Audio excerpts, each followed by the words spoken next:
때때로 우리는 살아가면서 나에게 가장 소중한 무언가를 잃어버리는 경험을 하게 됩니다. 어떤 분은 핸드폰을 식당에 깜빡하고 놓고 오기도 합니다. 어떤 분은 택시를 탔다가 지갑을 놓고 내리기도 합니다. 또 어떤 분은 어머니께서 물려주신 소중한 유품을 잃어버리기도 하고, 또 어떤 분은 해외여행에 갔다가 현지에서 여권을 잃어버려서 발만 동동 구르던 경험이 있으실 것입니다. 심지어는 사람이 많은 혼잡한 곳에서 어린 자녀를 놓쳐서 경찰의 도움을 받아 정말 구사일생 가운데 다시 찾은 경험도 있으실 것입니다. 나에게 너무나 소중한 것을 잃어버렸던 그때 우리의 마음은 어떠했습니까? 한번 되돌아보면 첫째로는 우리의 마음이 너무나도 놀라고 그 순간 당황하였을 것입니다. 가슴이 철렁 내려앉고 누구에게 어떻게 도움을 청해야 할지 눈앞이 캄캄했을 것입니다. 또 두 번째로는 그 대상을, 그 잃어버린 나의 소중한 사람, 또 그 대상을 찾기 위해서 다른 어떤 일에 집중이 되지 않을 정도로 절박하고 애타는 심정으로 찾아다녔을 것입니다. 오늘 본문에 나타난 하나님의 마음도 이와 같았습니다. 하나님께서는 잃어버린 한 영혼을 결코 포기하지 아니하시며 뜨거운 사랑과 타오르는 열정으로 그 한 영혼을 끝까지 찾아오셨습니다.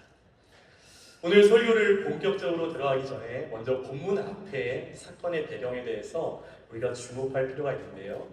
사도행전 8장의 전반부를 보면은 스데반 집사의 순교 이후에 예루살렘 교회는 걷잡을 수 없는 큰 핍박이 몰아치게 됩니다. 사도행전 8장 1절 말씀을 보면은 사울은 그가 죽임 당함을 마땅히 여기더라. 그날에 예루살렘에 있는 교회에 큰 박해가 있어 사도 외에는 다 유대와 사마리아 모든 땅으로 흩어지니라. 예루살렘 교회에 큰 박해가 일어나자 12사도를 제외한 모든 성도들은 유대와 사마리아 전역으로 뿔뿔이 흩어져서 전도를 하게 되었습니다. 그 중에서 초대교회의 7집사 중 한 명이었던 우리 빌립 집사는 당시 유대인이 상종조차 하지 않는 사마리아 성으로 들어가서 복음을 전하게 됩니다. 그런데 그곳에서 예상치 못했던 놀라운 부흥이 일어나게 됩니다. 빌립의 그 사역을 통하여서 병든 자가 낫게 되고 중풍병자가 낫고 또 못 걷는 이들이 일어나 걷게 되는 역사가 일어난 것입니다. 그뿐만 아니라 귀신이 떠나가고 수많은 사마리아 성의 사람들이 복음을 듣고 주님께로 돌아와 세례를 받고 놀라운 부흥의 역사들이 일어나기 시작하였습니다. 사마리아 온 성이 구원의 기쁨과 치유의 감격으로 가득하던 바로 그때 성령님께서 빌립에게 뜻밖의 명령을 내리십니다. 오늘 본문 26절 말씀을 보면 주의 사자가 빌립에게 말하여 이르되 일어나서 남쪽으로 향하여 예루살렘에서 가사로 내려가는 길까지 가라 하니 그 길은 광야라.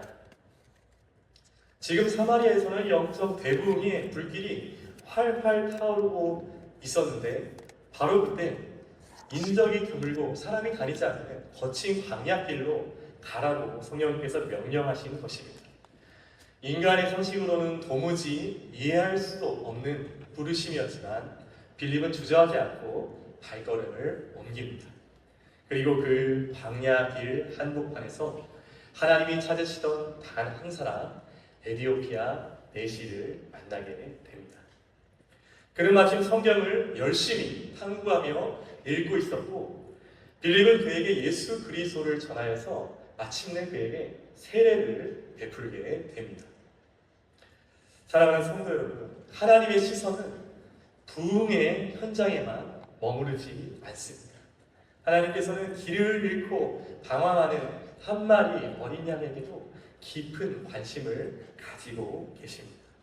이것을 우리가 잘 알고 있는 누가복음 15장의 잃은 양의 비유에서도 잘 나타나 있습니다. 여기서 목자는 99마리 우리에 있는 그 99마리의 양들을 두고서 잃어버린 양 한 마리를 찾아 온 들판을 헤매며 마침내 찾아내었을 때 더없이 크게 기뻐하십니다. 하나님께서 이미 복음을 받아들인 사마리아 성도들도 소중히 여기시고 심히 아끼셨지만, 같은 시간 적막한 광야길을 홀로 걸어가고 있던 잃어버린 한 마리의 양 에디오피아 내시에게도 뜨거운 관심을 가지고 계셨습니다. 우리의 삶도 마찬가지입니다. 우리도 하나님을 알기 전에는 예수를 몰랐고 또 예수님을 찾지도 않은 채 광야 한가운데서 정처 없이 방황하는 잃은 양 한 마리와도 같은 우리의 인생이었습니다. 하지만 하나님의 아름다운 섭리 가운데 하나님께서 우리를 먼저 찾아오셨고 또 예수님을 나의 구주로 영접하게 하셨습니다. 그리고 하나님 나라의 영원한 천국 백성으로 삼아 주셨습니다. 천지를 창조하신 창조주 하나님께서 지극히 높은 하늘 보좌로부터 이 낮고 낮은 땅 위에 비천한 나를 찾아오신 그 하나님의 열정과 열심을 깨달을 때 우리는 하나님께 감사와 찬양과 영광을 올려드릴 수밖에 없는 줄 믿습니다. 그리고 우리는 비로소 이 오늘 본문에서 하나님께서 그 빌립에게 뜻밖의 명령을 내리신 이유를 깨닫게 되는 것입니다. 오늘 말씀을 통해서 한 영혼을 끝까지 포기하지 아니하시는 그 하나님의 열심을 풀고 하나님이 찾으시는 그 잃어버린 한 영혼에게 구원의 복된 소식을 전하는 저와 여러분이 되시기를 예수님의 이름으로 간절히 축원드립니다. 그렇다면 오늘 본문을 통해서 우리에게 보여주시는 나타나는 그 하나님의 열심은 구체적으로 어떤 모습일까요? 크게 두 가지로 나누어서 살펴보며 은혜 나누길 원합니다. 첫 번째 하나님 열심은 하나님은 한 영혼을 찾으신다는 것입니다. 저를 한번 따라해 주시겠습니까? 하나님은 한 영혼을 찾으십니다. 하나님은 한 영혼을 찾으십니다. 네, 하나님은 천하보다 귀한 한 영혼, 그 영혼이 구원받기까지 끝까지 찾고 찾으시는 분이십니다. 본문 27절에서 28절 말씀을 함께 한 목소리로 봉독하도록 하겠습니다. 일어나 가서 보니 에디오피아 사람 또 에디오피아 여와 간다게의 모든 국고를 맡은 관리인 되시가 예배하러 예루살렘에 왔다가 돌아가는데 수레를 타고 선지자 이사야의 글을 읽더라. 아멘. 오늘 본문에서는 에디오피아 나라의 사람이 한 사람 등장합니다. 그는 에디오피아 여왕이었던 간다게의 모든 국고를 총괄하던 최고 관리인이었습니다. 여기서 관리인이란 막강한 권세를 가진 자라는 의미로서 오늘날로 따지면 에디오피아의 재무부 장관, 경제부 장관 정도 되는 높은 지위의 인물이었습니다. 본문 27절 하반절에는 이 사람이 내시였다고 말씀하고 있습니다. 고대 근동사회에서는 내시 또는 황관이 국가의 중대한 공직을 맡는 것이 하나의 일반적인 관례였다고 합니다. 그리고 에디오피아라는 나라는 지금의 아프리카 수단 북부 지역의 나라로서 당시에는 정치적, 경제적으로 매우 부강한 나라였다고 합니다. 세상의 눈으로 보면은 그 내시는 부와 명예, 높은 권세를 가진 남부러울 것이 없는 그런 성공한 사람이었습니다. 하지만 화려한 그의 겉모습과는 달리 그의 내면 속에는 세상의 어떤 재물과 권력과 명예로도 채울 수 없는 깊은 영혼의 공허함이 있었습니다. 그래서 그는 그 진리에 대한 갈급함을 해결하고자 수행원들을 이끌고 예루살렘 성전에 예배하러 올라오게 됩니다. 그 거리는 약 2000km 이상이 되었는데 마차로 3개월 이상 걸리는 긴 여정이었다고 합니다. 그는 아마도 일생일대에 성지 순례를 하는 간절한 마음으로 예루살렘 성전을 찾았을 것입니다. 하지만 그가 마주했던 현실은 그가 상상했던 것과는 전혀 달랐습니다. 그는 예루살렘 성전 문 안쪽에 전혀 들어갈 수가 없었고 성전 가장 바깥에 있는 이방인의 뜰이라는 광장까지만 들어갈 수가 있었습니다. 왜냐하면 당시 유대인들은 신명기 23장 1절 말씀에 근거하여 신체에 결함이 있는 자가 여호와의 성전에 들어오는 것을 엄격하게 금하고 있었기 때문입니다. 신명기 23장 1절은 이렇게 말씀합니다. 고환이 상한 자나 음경이 잘린 자는 여호와의 총회에 들어오지 못하리라. 고환이 상한 자나 음경이 잘린 자는 육체에 흠이 있고 부정한 자로 여겨졌기 때문에 여호와의 총회, 곧 성전에 들어오는 것을 금하고 있었다는 것입니다. 또 예루살렘 성전 곳곳에는 이방인이 성전 안에 들어오는 것을 금한다. 이를 어기는 자는 죽음을 면치 못하리라 라는 이방의 출입을 경계하는 경고문들이 곳곳에 새겨져 있었습니다. 이 엄격한 율법의 규정 앞에서 이방인이자 내시였던 그는 예루살렘 성전 안에는 발을 들일 수도 없었고 장사치들과 환전상들로 소란스럽고 시끌벅적하였던 이방인의 뜰에만 머물러야 했던 것입니다. 그런 상황 가운데 내시가 하나님의 인재를 깊이 경험하다거나 진리의 말씀을 깊이 있게 배우는 것은 거의 불가능에 가까웠을 것입니다. 진리에 대한 타는 목마름으로 2,000km가 넘는 거리를 달려왔지만 예루살렘 성전에서 그가 마주한 것은 차가운 거절과 처절한 소외감 뿐이었습니다. 결국 그는 허망하게 다시 발걸음을 돌릴 수밖에 없었습니다. 하지만 그는 돌아가는 길 위에서도 진리에 대한 갈급함을 내려놓지 않았습니다. 덜컹거리는 마차 위에서도 선지자 이사야의 그 성경을 읽으며 한 구절 한 구절 집중해서 읽고 있었습니다. 그가 열심히 그 성경을 탐구하고 있던 바로 그 순간에 하나님께서는 사마리아 성에 있던 빌립을 보내셔서 예수 그리스도의 복음을 밝히 깨닫게 하셨던 것입니다. 만약 하나님께서 그 적절한 타이밍, 그 내시가 본국으로 돌아가는 그 타이밍에 빌립을 보내지 아니하셨더라면 상황은 어떻게 되었을까요? 내시는 허망한 마음과 공허한 마음 그대로 고국으로 돌아가서 평생토록 진리를 알지 못한 채 생을 마감하였을지도 모릅니다. 하지만 하나님께서는 천하보다 귀한 그 영혼의 그 진리에 대한 갈급함을 외면하지 아니하시고 가장 적절한 때에 빌립을 만나게 하시고 마침내 구원을 받게 하셨다는 것입니다. 여기서 우리는 한 영혼을 향한 하나님의 극진하신 그 사랑의 모습을 발견할 수 있습니다. 그 두 가지로 발견할 수 있는데 첫 번째는 마음의 중심을 보시는 사랑입니다. 하나님께서는 사람의 외모가 아니라 마음의 중심을 보십니다. 많은 사람들은 에티오피아 내시의 겉모습, 즉 화려한 의복과 막강한 재력과 또 여왕의 측근으로서 누리는 그 높은 권세와 명예를 바라보며 그를 흠모하거나 동경하였을 것입니다. 하지만 하나님께서는 그의 외모가 아니라 그 마음의 중심을 바라보셨습니다.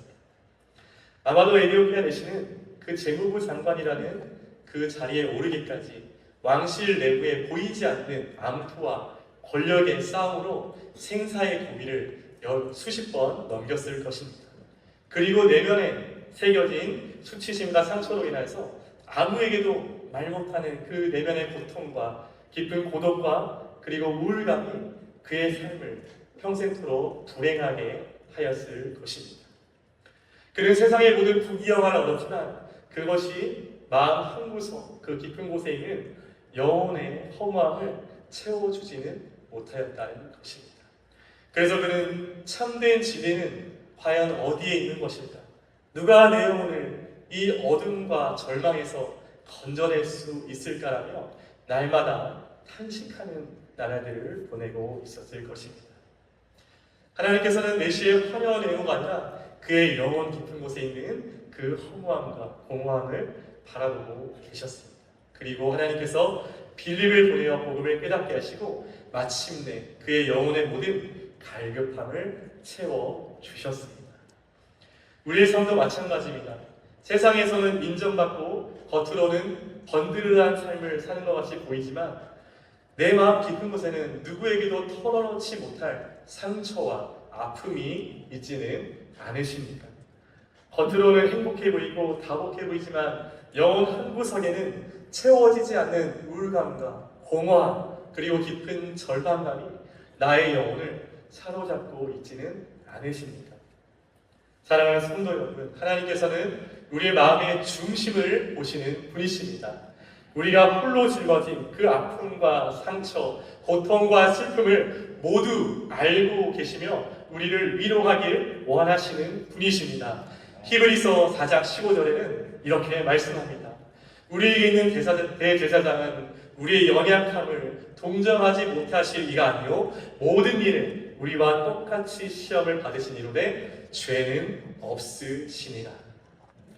우리의 대제사장이신 예수님께서는 인간의 몸을 입고 이 땅에 오셔서 우리가 받은 시험과 고통을 똑같이 당하셨습니다. 아니 그보다 훨씬 큰 인간으로는 견뎌내기 힘든 극한의 육신적, 정신적, 영적인 고통을 당하셨습니다. 사람들에게 심한 멸시와 조롱을 당하셨고 사랑하는 제자들에게는 배신을 당하셨습니다. 로마 군인들에게는 예수님을 침뱉으며 뺨을 때리며 희롱하였고 최후의 마지막 십자가 위에서는 손과 발이 못 박히심으로 물과 피를 다 쏟아 주셨습니다. 그러므로 예수님께서는 우리가 현재 겪고 있는 모든 고통과 마음의 상처들을 누구보다 깊이 이해하고 계십니다. 세상 사람들은 다 알지 못한다 해도 주님 많은 나의 눈물을 아시고 나의 고통을 공감하시며 위로할 수 있는 분이신 줄 믿으시길 바랍니다. 에디오피아 내시가 말씀을 깨닫고 예수님을 만났을 때 그 오래된 마음의 상처와 공허감들이 눈 녹듯이 치유되었던 것처럼 오늘도 날 찾아오신 그 예수님의 십자가와 그 부활의 소망을 깨달을 때 우리의 모든 상처와 고통이 주님 안에서 깨끗이 치유될 줄 믿습니다. 우리의 화려한 외모가 아니라 마음의 중심을 보시며 나를 찾아오신 그 하나님의 지극한 사랑을 깨달아 우리의 모든 육신과 마음의 상처와 고통이 깨끗이 치유되고 회복되는 은혜가 넘쳐나시기를 예수님의 이름으로 간절히 소망합니다. 두 번째 깨닫게 되는 한 영으로 하나님의 향한 하나님의 사랑 두 번째는 먼저 찾아오시는 사랑입니다. 우리가 하나님을 찾기 전에 하나님께서 먼저 우리를 찾아오셨습니다. 당시 유대인들의 눈에 비친 에디오피아 내시는 얼굴이 까만 이방인이었고 육체적 흠결이 있어서 성전에 들어올 자격조차 없는 부정한 사람이었습니다. 아무도 그 부유한 외국인을 주목하지 않았고 구원의 울타리를 벗어난 사람 정도만 여길 뿐이었습니다. 그러나 하나님께서는 예루살렘 성전 앞에서 거절당하고 소외당하던 그리고 아무도 그 이름조차 알지 못하였던 한 영혼을 주목하고 계셨습니다. 아마도 에디오피아 내시는 자신이 먼저 하나님을 찾아왔다고 내가 먼저 예루살렘 성전에 올라왔다고 생각할지 모릅니다. 그러나 그보다 먼저 정말 뜨거운 열정과 관심으로 그를 바라보고 찾아오신 분은 바로 하나님이셨습니다. 에디오피아에서 예루살렘으로 출발할 때부터 예루살렘 성전에서 그 거절과 상처로 낙심할 때에도 또 다시 그 허망한 마음을 안고 본국으로 돌아가는 길 위에서도 하나님의 시선은 단 한 번도 그를 떠나지 않았습니다. 그리고 아무도 관심 갖지 않고 아무도 주목하지 않던 이방인 내시에게 하나님께서 먼저 찾아오십니다. 이렇게 소외되고 연약한 자를 먼저 찾아오시는 하나님의 예를 우리는 성경에서 많이 찾아볼 수 있습니다. 구약의 열왕기상 17장에서 사르밧 과부는 극심한 가뭄 속에서 이제는 정말 마지막이다. 아들과 마지막 끼니를 하고 생을 마감하려고 마음먹고 있었습니다. 그 절체절명의 순간에 하나님께서는 선지자 엘리야를 보내셔서 가뭄 내내 통의 가루와 병의 기름이 마르지 않는 은혜를 베풀어 주셨습니다. 신약의 요한복음 4장에 등장하는 사마리아 수가성 여인도 마찬가지입니다. 그녀는 무려 5 남자와 결혼하였지만 인생의 진정한 만족을 찾을 수가 없었습니다. 그리고 많은 사람들로부터 받은 상처와 채워지지 않는 그 삶의 허무함 가운데 방황하고 있던 그 여인에게 예수님께서 먼저 찾아오십니다. 그리고 영원히 목마르지 않는 생수를 선물로 주셨습니다. 오늘날 우리의 삶도 마찬가지입니다. 우리도 에디오피아 내시처럼 나의 선행이나 도덕적 의로는 구원받을 자격조차 없는 이방인들이었습니다. 하지만 하나님께서 죄 있는 우리들을 먼저 찾아오셨습니다. 세상의 가장자리에서 유리하며 배회하며 방황하던 우리를 찾아오셔서 복음을 깨닫게 하시고 영원한 길이요 진리요 생명 되신 예수님을 나의 구주로 영접하게 하셨습니다. 요한복음 1장 4절에서 10절에 이렇게 말씀합니다. 사랑은 여기 있으니 우리가 하나님을 사랑한 것이 아니요 하나님이 우리를 사랑하사 우리 죄를 속하기 위하여 화목제물로 그 아들을 보내셨습니다. 사도 요한의 말씀처럼 사랑의 시작이자 사랑의 근원은 오직 하나님 한 분뿐이신 줄 믿습니다. 우리가 하나님을 먼저 사랑한 것이 아니라 하나님께서 죄인된 우리를 먼저 사랑하여 주시고 택하여 주시고 찾아오셨다는 것입니다. 우리 죄를 용서하시기 위하여 독생자 예수 그리스도를 십자가에 화목 제물로 내어주심으로 하나님과 우리 사이에 가로막혔던 그 죄의 감을 완전히 허물어 주셨습니다. 죄로 인해 하나님을 찾을 수조차 없었던 우리를 하나님께서 먼저 사랑하여 주시고 우리 죄를 용서하여 주셔서 하나님과 우리의 그 모든 사랑의 관계를 회복시켜 주신 것입니다. 그 십자가의 사건이 나를 위한 사건이요 예수님의 부활이 나에게 영원한 생명을 주신 그 부활임을 깨달을 때 우리는 비로소 하나님의 크고 놀라우신 사랑을 실제로 경험하게 되는 줄 믿습니다.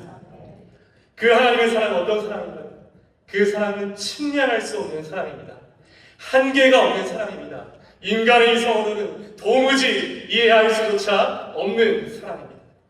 그리고 그 사랑은 마치 이 세상에 나 혼자만 존재하는 것처럼 사랑하는 사랑입니다. 하나님께서는 이 지구촌의 80억이 넘는 인구 중에서 마치 나 하나만 존재하는 것처럼 사랑하고 계신 줄 믿습니다. 우리 한번 앞뒤 좌우 성도님들 보면서 이렇게 한번 고백하시겠습니다. 하나님은 당신을 너무너무 사랑하십니다. 하나님이 우리 집사님 너무너무 사랑하십니다. 이번에는 그 대상을 한번 나로 바꿔서 한 번 더 서로에게 고백하겠습니다. 하나님은 나를 너무너무 사랑하십니다. 네, 그렇습니다. 내가 하나님의 그 영원한 사랑을 갖고 있는 단 하나의 소중한 존재라는 것을 진심으로 깨달았을 때 비로소 한 영혼을 천하보다 귀하게 여기시는 그 하나님의 열심을 깨닫게 되는 것입니다. 사마리아 성에 수많은 사람들을 필요하고 아무도 주목하지 않고 아무도 관심 갖지 않던 그 에디오피아 내시 그 한 영혼을 찾아오신 주님은 지금도 저와 여러분을 찾아오고 계신 줄 믿습니다. 그리고 거친 광야와 같은 세상 속에서 진리의 길을 잃고 방황하는 우리에게 찾아오셔서 참된 생명과 소망의 길로 인도하시는 줄 믿습니다. 나를 향한 하나님의 그 크고 놀라우신 사랑이 우리 영혼과 마음속 깊이 체험되고 경험되어지므로 그 예수님의 십자가 사랑이 나의 삶을 통해 아름답게 세상 가운데 흘러가게 되기를 예수님의 이름으로 간절히 소망합니다. 오늘 본문을 통해 깨닫게 되는 하나님의 열심 두 번째는 하나님은 전도자를 보내신다는 것입니다. 저를 한번 따라하시겠습니까? 하나님은 전도자를 보내십니다. 아멘. 한 영혼을 천하보다 귀하게 여기시고 사랑하시는 하나님께서는 놀랍게도 그 구원의 역사를 홀로 행하지 아니하시고 사람을 통하여 이루어 가신다는 사실입니다. 물론 천지를 지으시고 전지전능하신 하나님께서는 직접 꿈이나 환상, 육성을 통하여서 영혼을 직접 구원하실 수도 있으십니다. 그러나 일반적으로 하나님께서 이루시는 구원은 언제나 전도자의 입술을 통하여서 이루어지게 된다는 것입니다. 오늘 본문에서도 하나님께서는 전도자 빌립을 보내셔서 한 영혼을 구원하는 역사를 이루어 가십니다. 그렇다면 하나님께서 당시 수많은 전도자들이 있었을 텐데 집사 빌립을 통하여서 한 영혼에게 복음을 전하게 하신 이유는 무엇이었을까요? 몇 가지로 살펴보면 첫 번째, 빌립은 기도의 사람이었습니다. 빌립은 항상 기도하는 사람이었다는 것입니다. 본문 26절 말씀에 이렇게 말씀합니다. 주의 사자가 빌립에게 말하여 이르되 일어나서 남쪽으로 향하여 예루살렘에서 가사로 내려가는 길까지 가라 하니 그 길은 광야라. 사마리아의 대부흥의 현장을 경험하고 있던 빌립에게 갑자기 주의 사자가 남쪽으로 내려가라고 말씀하십니다. 여기서 빌립에게 말씀하고 계시는 그 주의 사자는 본문 29절 말씀에 보면 성령님이심을 알 수 있습니다. 본문 29절 말씀을 함께 한 목소리로 봉독하겠습니다. 성령이 빌립더러 이르시되 이 수대로 가까이 나아가 하시거늘. 아멘. 성령님께서는 빌립을 남쪽으로 내려가라고 하셨고 근처에 가까이 다가왔을 때 이 수대로 가까이 나아가라 라고 말씀하십니다. 여기서 수대는 마차를 의미하는데 에디오피아 내시가 타고 있던 그 마차를 말씀하시는 것입니다. 전도자 빌립은 어떻게 그런 사마리아 성의 대부흥의 역사와 그런 모든 분주한 사역들 가운데 성령님의 음성을 분별하고 들을 수 있었을까요? 서두에 말씀드렸다시피 본문에 나오는 빌립은 12사도 중에 한 사람이 아니었습니다. 그는 사도행전 6장에 나오는 7 집사 중에 한 사람이었습니다.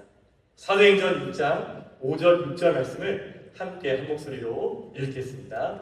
온 무리가 그 말을 기뻐하여 믿음과 성령이 충만하사 스데반과 또 빌립과 프로고와 니가노와 디모과 바네나와 빌립에 있던 안디옥 사람 니고라를 하여 사도들한테 했으니 사도들이 기도하고 그들에게 하소서. 아멘.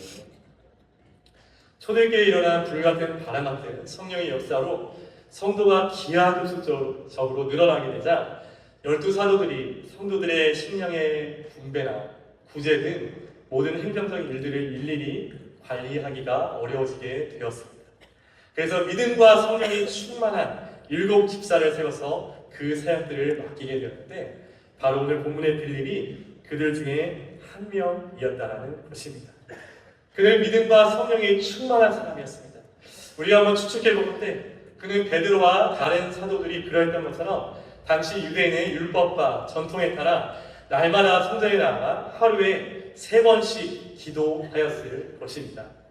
바쁜 사역과 일정 속에서도 매일 정해진 시간에 무릎을 꿇고 하나님과 깊이 교제하며 기도의 시간을 가지고 있었을 것입니다. 만약 그가 기도를 하지 않았다거나 기도를 게을리하는 사람이었다면 성령님께서 주시는 그 감동하심과 그 음성을 들을 수 없었을 것입니다. 하지만 날마다 꾸준히 기도 생활을 해왔던 빌립은 성령님께 민감하였고 성령님의 음성을 듣고 그 명령에 즉각 순종할 수 있었습니다. 그리고 결국 광야길로 걸어가는 소외된 한 영혼을 주님께로 인도할 수 있었다라는 것입니다. 오늘날 우리의 삶도 마찬가지입니다. 우리도 날마다 성령이 주시는 세미한 음성을 들어야 합니다. 성령의 감동하심을 따라 살아가야 합니다. 성령으로 충만한 삶을 살아가야 하는 줄 믿습니다. 요한복음 10장 27절에 예수님께서 이렇게 말씀하십니다. 내 양은 내 음성을 들으며 나는 그들을 알며 그들은 나를 따르느니라. 우리는 모두 예수님의 양들이기에 목자 되신 예수님의 음성을 들을 수 있습니다. 예수님의 음성을 성령으로 분별할 수 있습니다. 우리의 목자 되신 예수님을 음성을 알아들을 수 있는 하나님의 양들이라는 것입니다.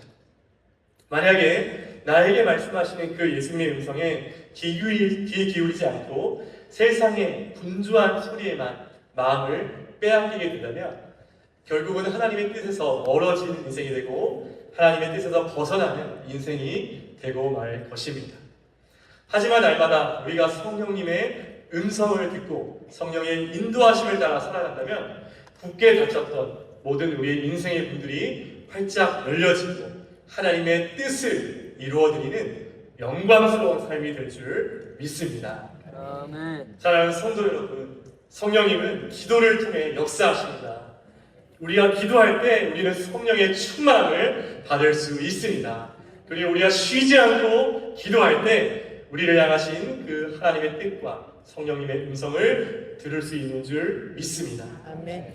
우리가 매일의 삶 속에서 쉬지 말고 꾸준히 기도함으로 성령의 충만함을 받고 날마다 성령의 인도하심을 경험하는 우리의 삶이 되시기를 예수님의 이름으로 간절히 소망합니다. 또 하나님께서 전도자 빌립을 찾아 들어 쓰신 두 번째 이유는 빌립은 순종의 사람이었다는 것입니다. 빌립은 하나님의 명령에 즉각적으로 순종하는 사람이었습니다. 본문 26절부터 28절 말씀을 다 같이 읽도록 하겠습니다. 주의 사자가 빌립에게 말하여 이르되 일어나서 남쪽으로 가하여 예루살렘에서 가사로 내려가는 길까지 가라 하니 그 길은 광야라. 일어나 가서 보니 에디오피아 사람 곧 에디오피아 여왕 간다게의 모든 국도를 맡은 발리네시가 예비하여 예수를 왔다가 돌아가는데 수레를 타고 선지자 이사야의 글을 읽더라. 아멘. 성령님께서는 사마리아에 있던 빌립에게 남쪽으로 향하여서 예루살렘에서 가사로 내려가는 광야길로 가라고 명령하십니다. 당시 빌립이 있던 사마리아 지역에서 예루살렘까지 거리는 약 70km 정도였다고 합니다. 그리고 예루살렘에서 4시간 걸어가고 있던 가사까지의 거리는 약 90km의 거리였습니다. 합치면 약 160km의 거리인데 우리나라로 말하면 이곳 안양에서 열심히 사역하고 있던 사람에게 갑자기 충청남도 천안에서 군산으로 내려가고 있는 그 한 사람을 만나러 내려가라고 명령하고 계시는 것입니다. 그리고 성령님께서 가라고 하신 그 길은 매우 거칠고 험한 광야 길이었을 뿐만 아니라 그곳에서 누구를 만나게 될지 어떠한 상황인지도 전혀 모르던 상태였습니다. 걸어서 5일 정도 부지런히 가야 하는 거리였지만 전도자 빌립은 본문 27절 상반절에 일어나 가서 보니 라는 말씀처럼 하나님의 명령에 묻지도 따지지도 않고 즉시 일어나 순종합니다.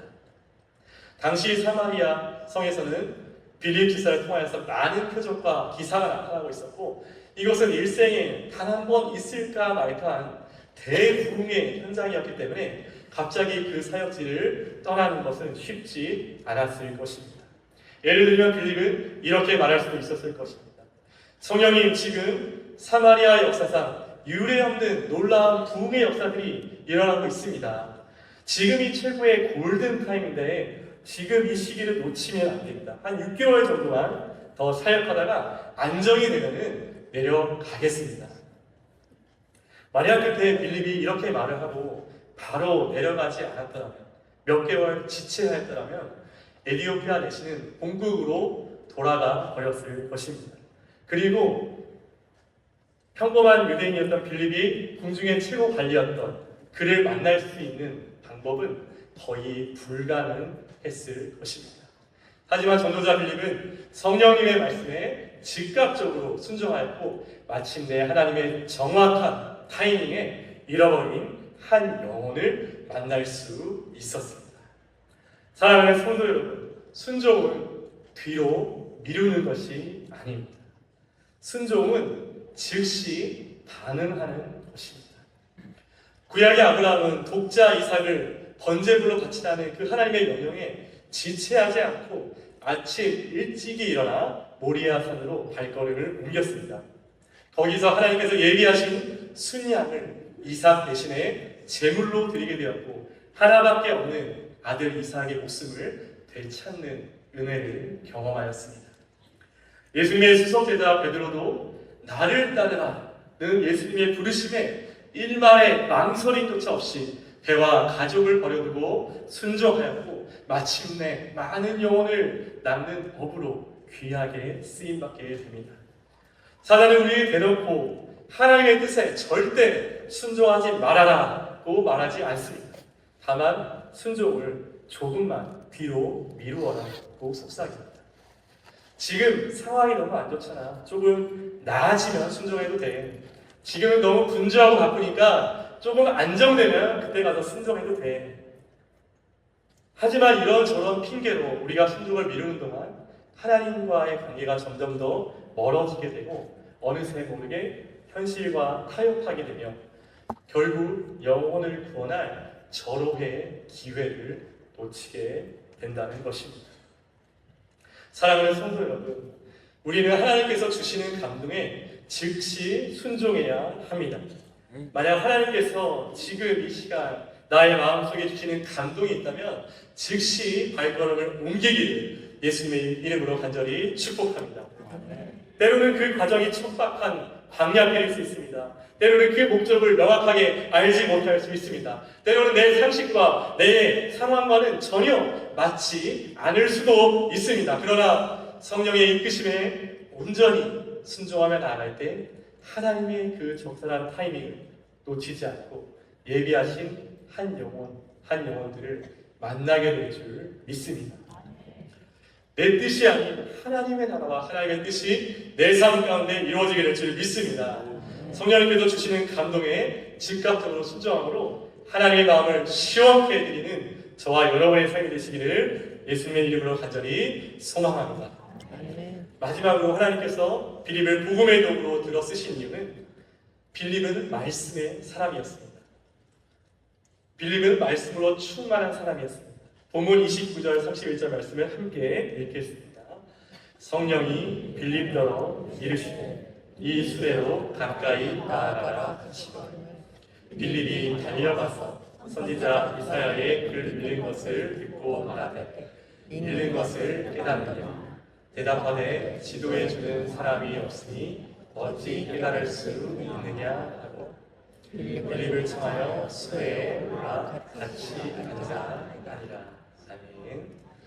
빌립이 성령의 인도를 따라 먼 길을 걸어왔을 때 성령님은 이 수레로 가까이 나아가라고 명령하십니다. 그리고 빌립은 지체하지 않고 그 수레로 나아가 에디오피아 내시아에게 말을 겁니다.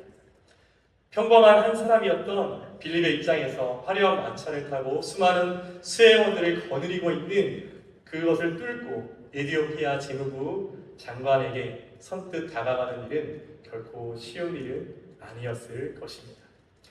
하지만 성령의 인도함을 받고 있던 빌립은 전혀 두려워하지 않았습니다. 수레 곁으로 다가간 그는 메시가 이사야의 글 중 메시아에 관한 예언을 읽고 있는 것을 보고 이렇게 질문합니다. 본문 30절 하반절 말씀에 읽는 것을 깨닫느냐.